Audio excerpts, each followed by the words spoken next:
Ready ആയിരിക്കുകയാണ് ഉരുളക്കിഴങ്ങ് fry. മീനത്തെ പേര് പറയാനൊന്നും എനിക്ക് ശരിക്കും അറിയില്ല.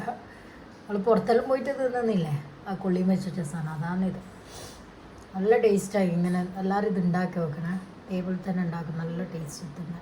ഇത് ഉരുളക്കിഴങ്ങ് പൊരിച്ചാണ്. ഇതെങ്ങനെ ആക്കിയെന്ന് വെച്ചാൽ കോൺഫ്ലവർ പൊടിയും കുറച്ച് ഉപ്പും വെള്ളം ഒഴിച്ചിട്ട് നല്ലോണം ഇതാക്കിയിട്ട് ഇതേപോലെ മുറിച്ചിട്ട് ഇങ്ങനെ വെച്ച് കൊടുക്കുക. എന്നിട്ട് ആ വള്ളിയിൽ മുക്കിയിട്ട് നല്ലോണം നെയ്യിൽ നല്ലോണം തന്നെ നെയ്യ് വേണം, നെയ്യിൽ നല്ലോണം ഇട്ടിട്ട് മുക്കി പൊരിക്കും.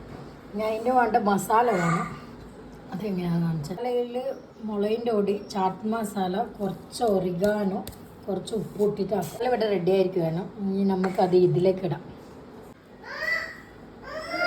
ഇതേപോലെ ഇങ്ങനെ ഇട്ട് കൊടുക്കാം. ചിക്കു ജ്യൂസ്, മുന്തിരി, ബത്തക്ക, നട്ട്സുകളെല്ലാം വന്നില്ല. ഇതെല്ലാം ഒരുമിച്ചുള്ള വീഡിയോ, പക്ഷേ ഇടാൻ പറ്റുന്നില്ല, പതിയായിട്ട് ഇടാൻ പറ്റും.